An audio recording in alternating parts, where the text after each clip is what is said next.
everyone, and welcome back to the Squiggly Careers podcast. I am Helen, one of the hosts of the podcast, but I'm not here this week with Sarah. I am joined instead by Amy Brann, which I'm very excited about. Hello, Amy. Hello, everyone. I'm super excited too. I have been waiting for this episode for ages. I got introduced to Amy, who you will hear much more about in a second, by a lovely lady called Jo. Thank you, Jo, if you're listening.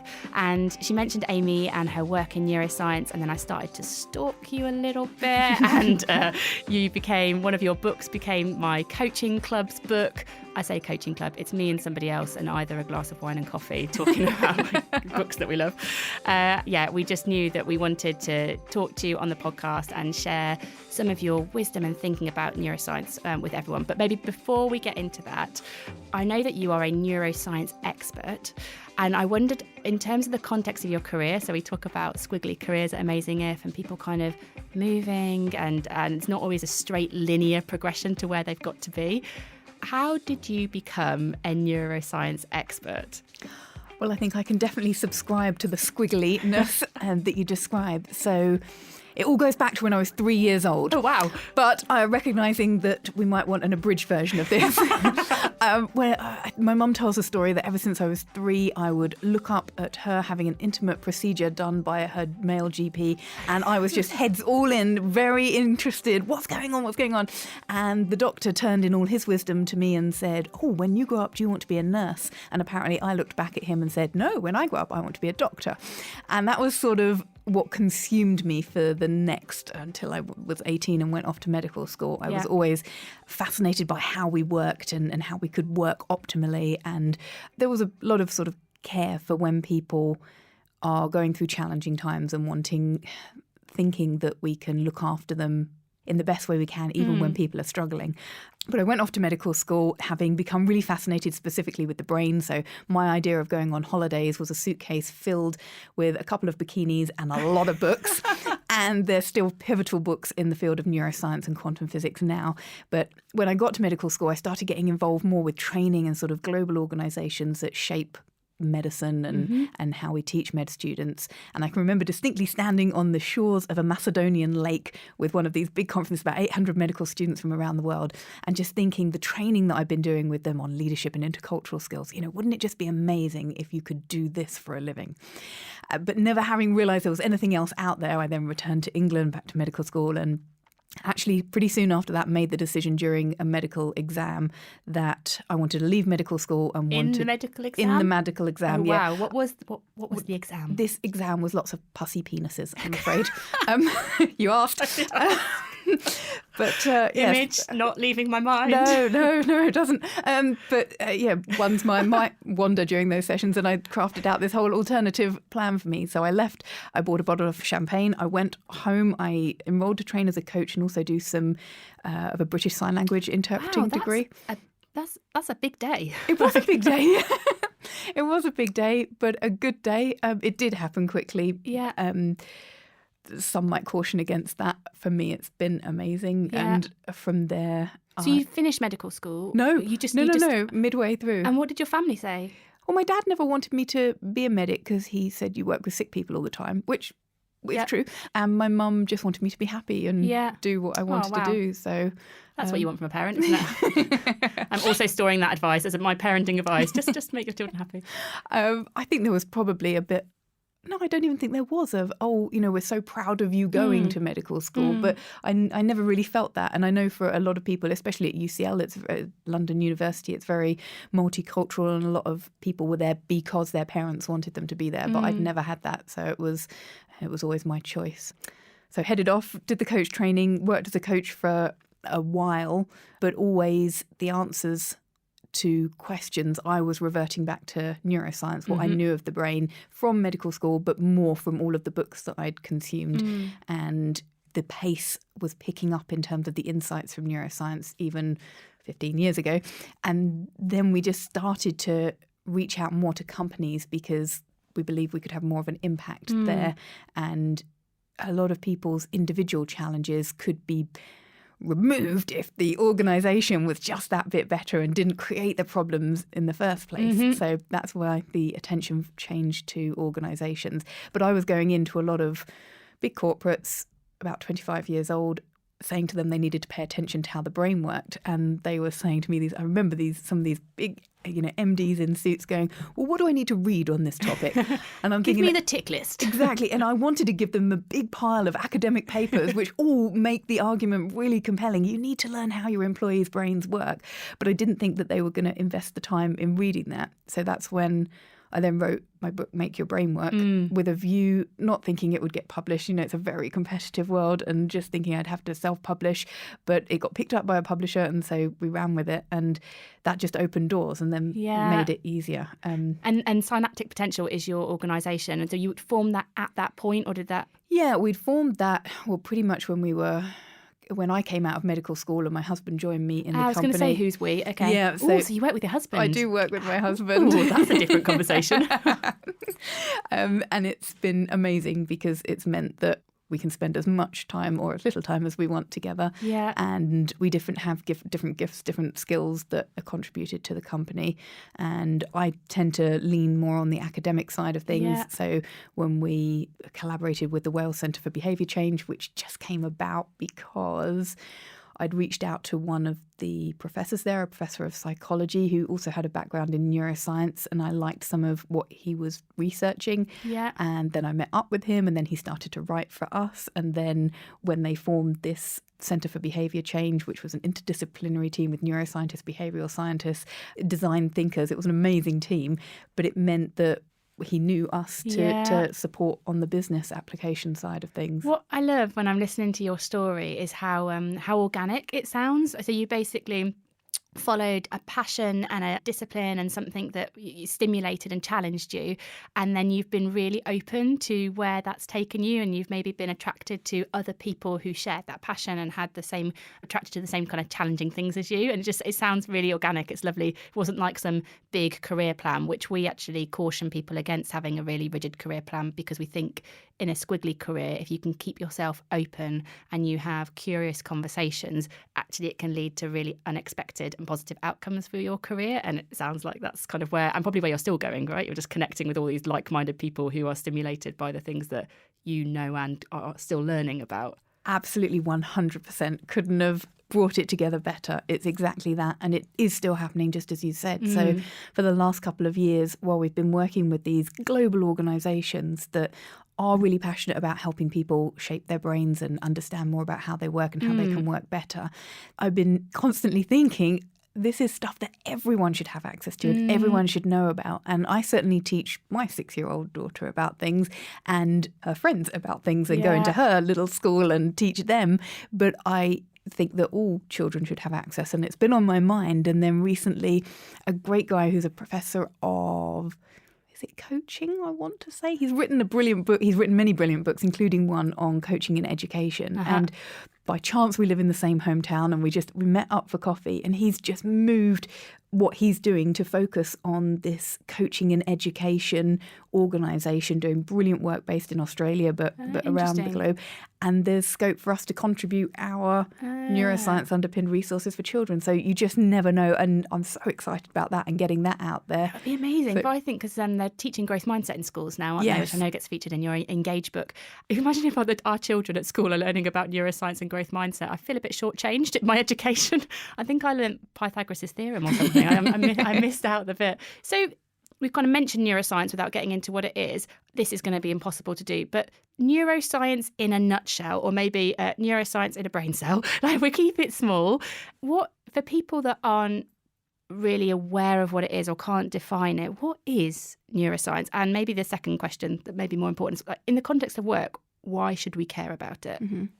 So neuroscience is just the study of the brain. So it's just the study of the brain, and it's got links to lots of other disciplines. I'll address the why it's important for work, because I think it's just such a fundamental one. And I often start with it when I talk to organisations. But how many people in your organisation have a brain? I wonder what answer you get. They range a little, but most people would agree that, and their clients have brains. And that means that this organ that's driving everything that's happening, it's driving all of their behaviours, it's driving their attitudes, it's driving the results of the company, that organ, typically, we know very little about as people that are making decisions and trying to motivate and trying to support. And this academic study, this academic group around the world of amazing people that dedicate their lives to studying the minutiae, the real tiny aspects of how this organ works. When you chunk up, there's really great insights that can help shape how we organise an organisation, how we manage people, how we lead people, how we engage people, how we reward and motivate people. I personally can't think of an area of business that involves people that can't benefit from an awareness of how the brain actually works. So while it is this academic study, a lot of the research, when you dig into it, and then it's really important that you sort of overlap different papers with one another, so you don't just read one paper and go, that's the answer. Yeah, the answer is cheese. We must feed the employees cheese. It's got something to do with tryptophan and dopamine, and it'll all be good if we feed them cheese. That's not what we're going for here. But if you there's a rush on cheese. It wouldn't even do that. But anyway, if you look at the different studies and look for themes, then you can build up this picture, and it's that picture that is so important because at the moment a lot of people have been muddling along on 50-year-old psychological theory that may or may not have any weight. And different management theories, or different theories in general, can be great and can be extremely insightful and extremely helpful. But some of them, well, they're not. Yeah. And neuroscience gives us another lens. So we're certainly not arrogant enough to say, it should all be about neuroscience. Not at all. It's just another lens to look through. And we look through the behavioural lens as well. And you can look through the psychological lens and the artistic lens and all these other lenses that really sharpen the image and the picture that we've got in front of us. And do you feel like the direction of the conversation has changed? And what I mean by that is you going to organisations and saying, you need to be aware of this. This can really help, versus an organisation coming to you saying, we think we need to talk to you about this. Since you started 15 years ago, do you feel that direction of conversations changed? Totally. And I think what's brilliant is a lot of the buzzwords and buzz concepts that are now very popular, for example, resilience, growth mindset, all of these, people are now recognising that there will be a neurological underpinning to it. And if they understand that, then they can do things more effectively. Even something like innovation. I mean, of course, innovation's got a neurological underpinning to it. But if you understand the different stages of innovation and what's going on in the brain when someone's innovating and the different environments that can then nudge or trigger those different networks in the brain, then you're just that much further forward, and it's that much easier for people, rather than just going, you know what, we need more people in this office space. So what we're going to do is we're going to just put them all in a big room, and we're going to hope that it means that they're more communicative and they collaborate more. Let's do that without any thinking around, well, what actually does that do for their productivity, their ability to focus, their ability to concentrate, their ability to monotask, all of those considerations. Whereas if you start from the brain, you go, okay, yeah, we might want more people to collaborate. We might want more working together. But we're going to have to balance that, and we're going to have to think about this in a proper way, not just look at costs. I'm feeling like some of the large organisations that I've worked for should have had like a neuroscientist in residence or something like that. And I know of one school that does have one. Okay. And I completely agree that more organisations are becoming open to it, but at least consult some of these ideas. Yes. And there is much more in the overall domain out there that you can access. Some of it is still very hyped and sort of more neuromyth than... That's interesting, the neuromyths. Oh, there's a blog post of that. There is indeed.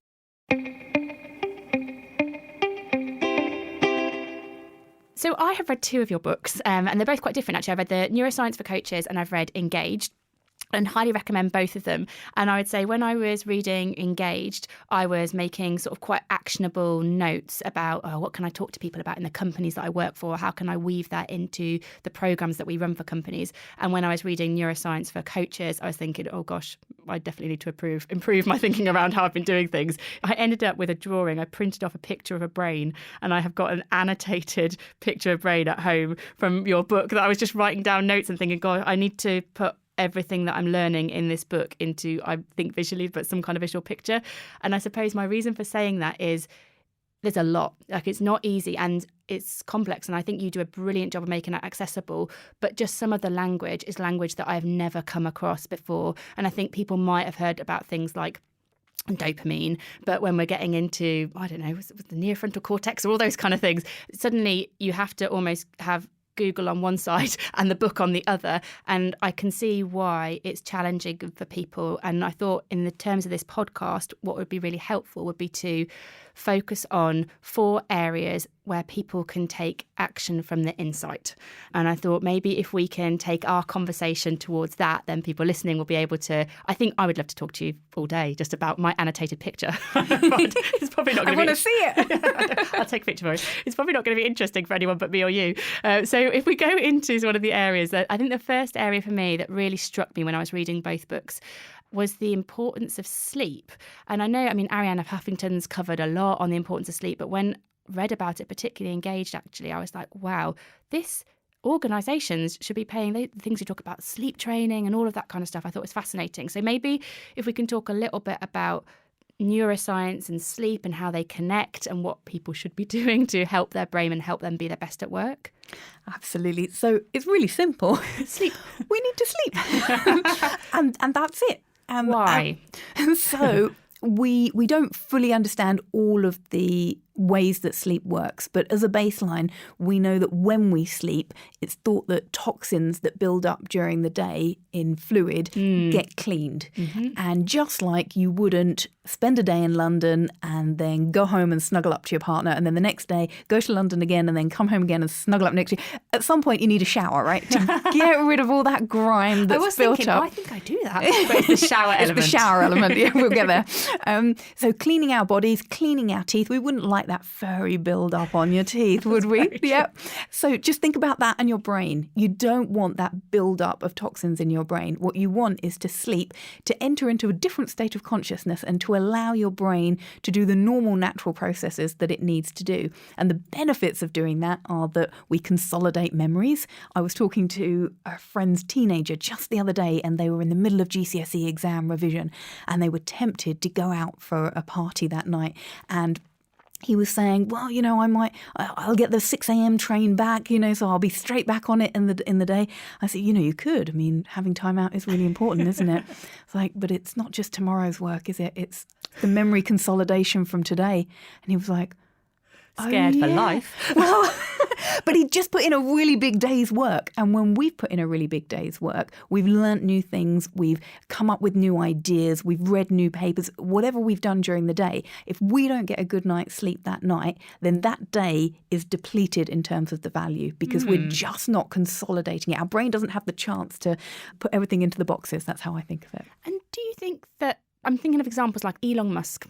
So in the papers relatively recently with his, I don't know, I sleep 2 to 3 hours a night. And I think Arianna Huffington then came back to me and went, you shouldn't do that. But can certain people cope with the fluff on their brain? Or actually, no, are they in denial? So there's multiple answers to that. There is a small, tiny percentage that scientists think may be able to cope with much less sleep. But the number of people that believe they are that tiny percentage is just crazy. Mm-hmm. So the majority of people numerically would be in denial. Mm-hmm. The other benefits of sleep are very physical as well as cognitive. So the being able to focus the next day, pay attention, being able to regulate emotions, build social connections, be more creative and innovative. There's a whole host of benefits that we attach to sleep. And you probably don't know whether you're increasing your risk of heart attack and stroke and cancers and all of these other things that have been linked to abnormal sleep patterns and lack of sleep until much later. Yeah. So if you want to gamble with it, go for it. And is there we should all have 7 hours? Is there an ideal? Yep, 7 to 9. Yeah. Wow. Okay, 7 to 9.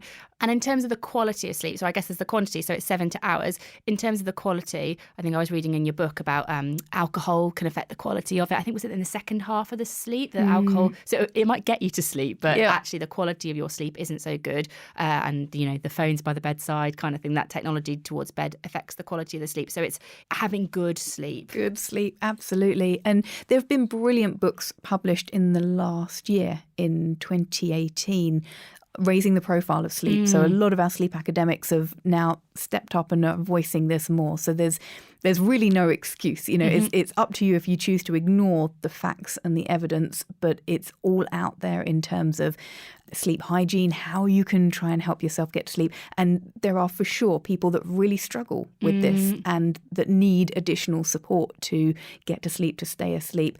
And for the majority of us, there's a whole heap of self-help stuff that we can do that will get us to a much better routine. I know one lady who got a fitness tracker device and she said, I only wear this because it makes me go to bed. And I thought, how brilliant. We're all using these different technology devices in different ways, but she loves in the morning going, yep, I got 6 hours. And I go, 6 hours? There's no way I could function on 6 hours. But, good for you that it's up from 5 or 4 hours. So I was with a great organisation speaking yesterday, an organisation called Chime, and I was talking to them about this podcast, and I was like, and in the book it says that organisations should be investing in sleep awareness training, and I think that's great. And she's like, we've just had sleep awareness training, and I was like, amazing. So shout out to Chime, who are on the front foot with it.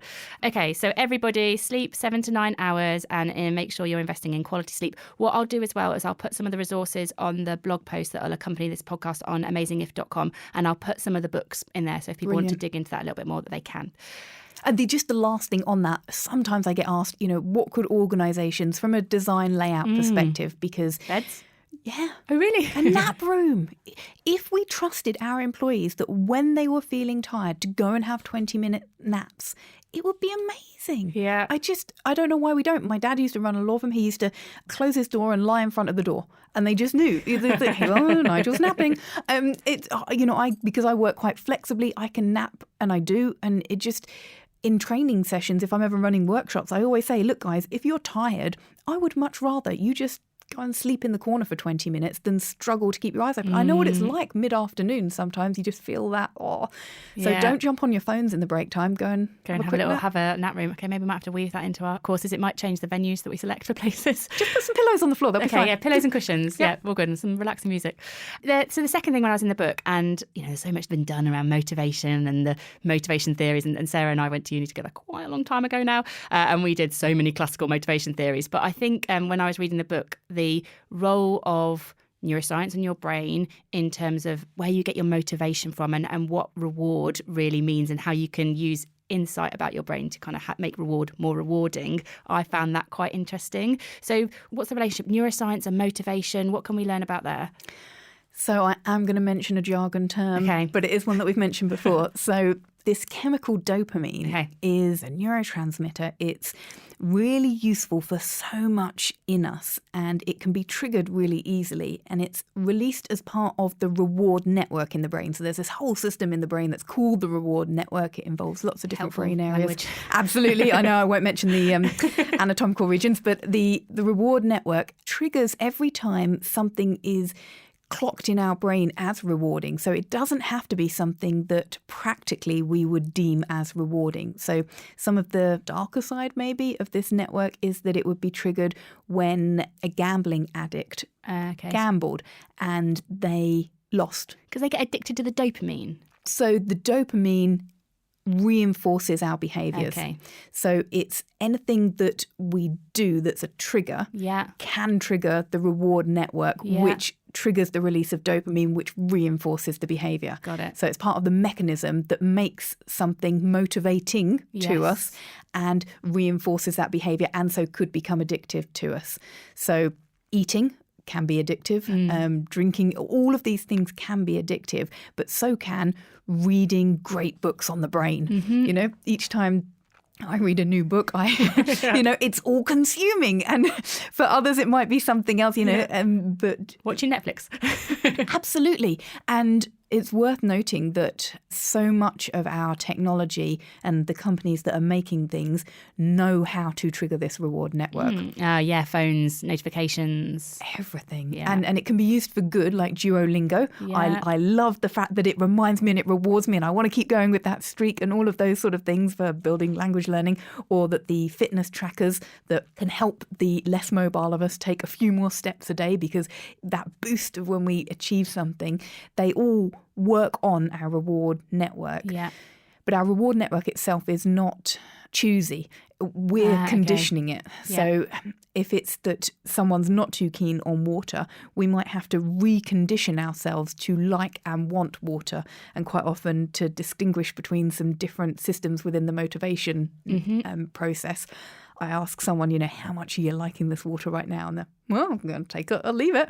And then I give them a big spoonful of salt. How much are you liking or wanting it? Love. Yeah, absolutely. Dramatically change it. So we can condition That would be the ourselves. most evil thing. I'm trying to relate it to something at work, which would be like a project. How motivated are you to do this project? And like, there's other things I can be doing. Here's the door. That's like the equivalent of the Suddenly, salt water. I'm really that project liking looks it. amazing. Yeah. But it's all about context and contrast frames. And so we are very easy to manipulate and to influence, and we can do it intentionally and with purpose. So we can motivate ourselves and condition ourselves to elicit a reward response, to become rewarded and motivated by the things that are good for us and the things that will take us in the direction that we want to be going. I think one of the things that I recall from the book was about, so if you're working on a really big project, if you break it down into smaller deliverables in your mind, then that can get you a few more of those shots along the way, which can kind of maintain your motivation throughout, rather than a long-term goal that it doesn't trigger that so frequently. And you've been writing a book, right? Yes. Don't get me. But you didn't sit down one day and go, okay, so we've got to write the entire book. That's not very motivating, isn't it?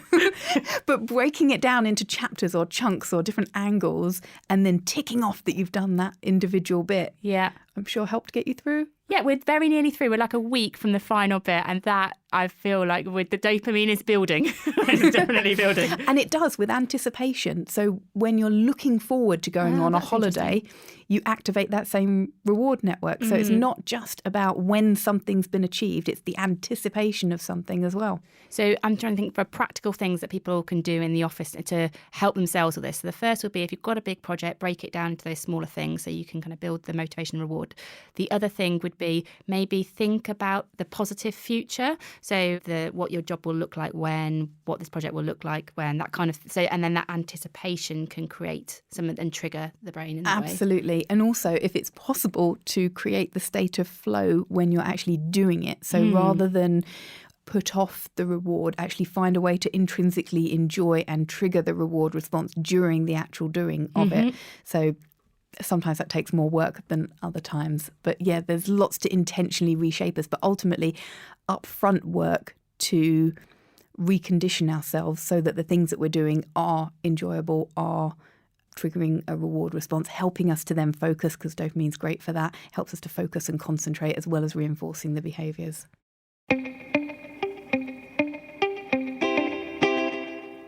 I think that reconditioning word is a really good segue to like the third area that I really want to talk about. And it's the final area, I think, is a chunky one.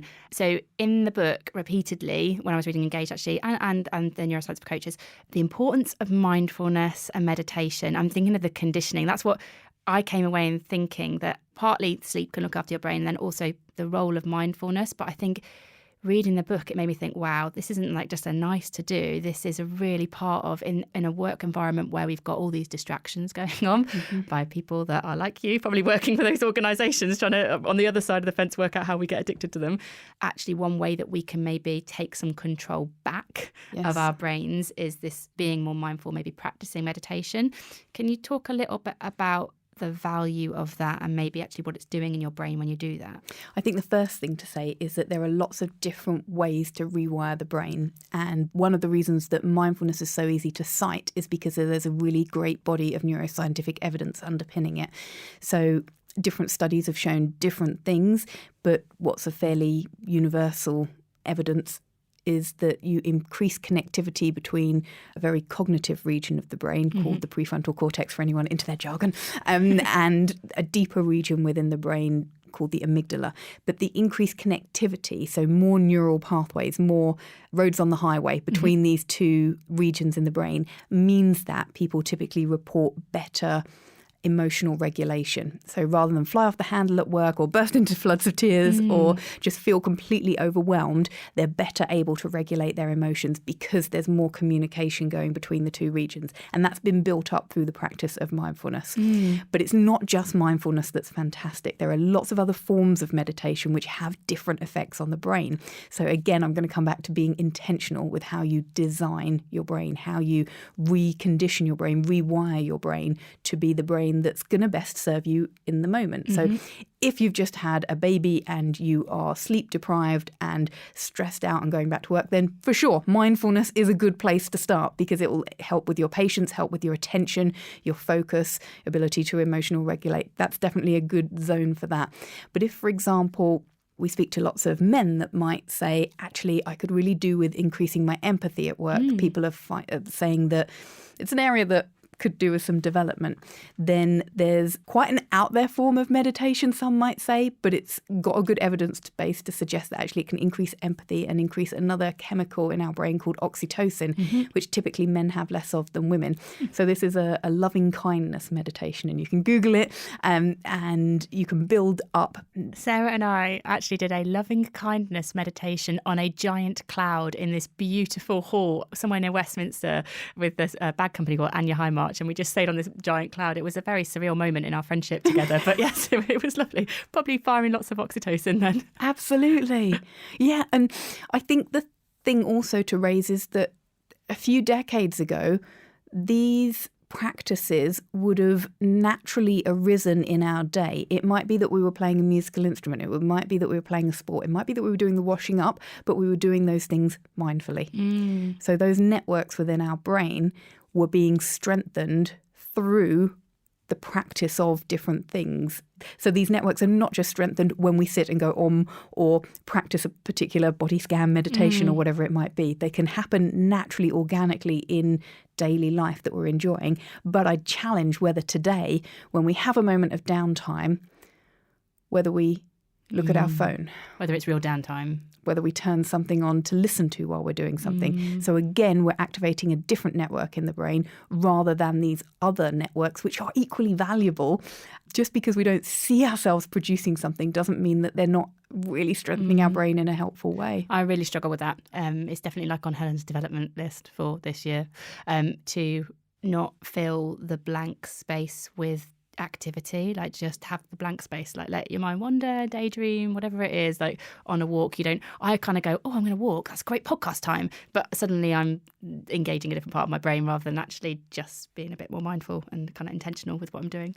That's really, really interesting. So the takeaways for people are that it can help them. Mindfulness meditation, there are different types that they can do, which might be appropriate. And again, I'll put some of the links to the like loving kindness and things like that for people. But it is actually possible to change your brain. I think when I was reading the book, there were some examples of people who had actually changed how their brain worked through these approaches. Yep. So we've physically changed the structure of our brains. It's amazing. On a daily basis, but when we're deliberately, intentionally trying to change it, then we can choose activities that are most likely to shape it in the way that we want. So being intentional, I think, is really key. Selecting a type of meditation or practice that might be good for you. So whether it is learning to do calligraphy, but being fully present in the moment of doing that, whatever it might be. So it might be a hobby, it might be a specific guided meditation.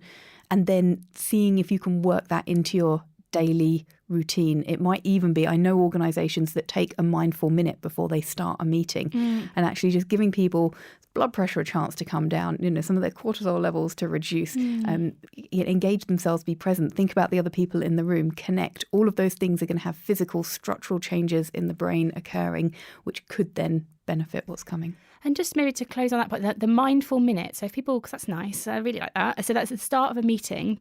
You could just say, before we start with today's agenda about the strategy for this team, whenever that meeting would be, we're just going to take a mindful minute, so just 1 minute to be quiet, just to take some time for you before we get on to the agenda, and then just let that silence be. And so no one's, gosh, I almost want there to be a silence now, Amy, but it probably won't be very good for people listening on the podcast, but I sort of want a mindful minute. That would be lovely. Okay, that would be something that people could actionably put into their meetings, and it would help people to be more focused and present in that meeting, because their brains can kind of get ready for it. I love that. maybe Sarah and I should have some mindful minutes. So we have then discussed the 3 areas that I really wanted to talk for people, and I'm conscious of your time if you're listening, and lots of people listen to the podcast when they're like running or commuting, so I'm always conscious of that tube is probably getting to their stop or their run is ending. So we've talked about the role of sleep, why sleep's important, 7 to 9 hours, get the quality of sleep. We've talked about the motivation and reward and breaking things down, and we've talked about mindfulness and meditation, actually rewiring your brain. So I hope if you're listening, that has helped you to take some of what is a very big topic, and I think more and more people are becoming aware of it, and take some actionable insights from it. I would say that there's so much more. I feel like I need to reread your books, and there's just so much valuable content in them. So if you're listening and you think, I want more of this, head to Amy's website, which is synapticpotential.com. Read her books. There is the book called Engaged. We're going to be running a competition on Instagram for you to win a copy of Engaged. There's Neuroscience for coaches. And I've not read your first one, which is Make Your Brain Work. So that's the one I've not read. I need to get my hands on that one and read it. So read them if this is a topic, because Amy's approach it just makes this really, really accessible, and I've really enjoyed reading them. And like I said, it's definitely something that I want to reread. Before we close out the podcast today, I always ask people when I'm kind of doing the interviews with people for their best piece of career advice, and I wonder if you could share that with us. It has to be linked to my experience, which is to just pursue what you're passionate about and what interests you. I love it. Yes. And that's what you've done. It's the best example of your career. And sometimes I earn absolutely no money. Sometimes I earn very little money. But over time, people have caught up with what we were campaigning for. Mm-hmm. So. Mm-hmm. Lovely. Okay, thank you very much for that. So that is the end of this week's podcast. As I said, you can find the blog post, which will be on amazingif.com to accompany this. All the links will be on there. Thank you so much for listening. Next week, Sarah and I will be back together, so make sure you subscribe so you'll be aware of that one. And if you have got a minute, please do leave us a review. It makes a really big difference. Apple's algorithm, all that great stuff. It makes a really big difference to our podcast showing up to people that might not have listened to it yet. We've now reached over 100,000 listeners on our podcast. That's really, really exciting. We would like to get to 200,000 now. That's the next big milestone. Don't know how long that'll take. But yeah, thank you for all your help, and thank you for sharing us with other people. We'll leave it there for today. Amy, thank you so much for your time. It's been a brilliant conversation. It's been lots of fun. Thank you. Bye, everyone.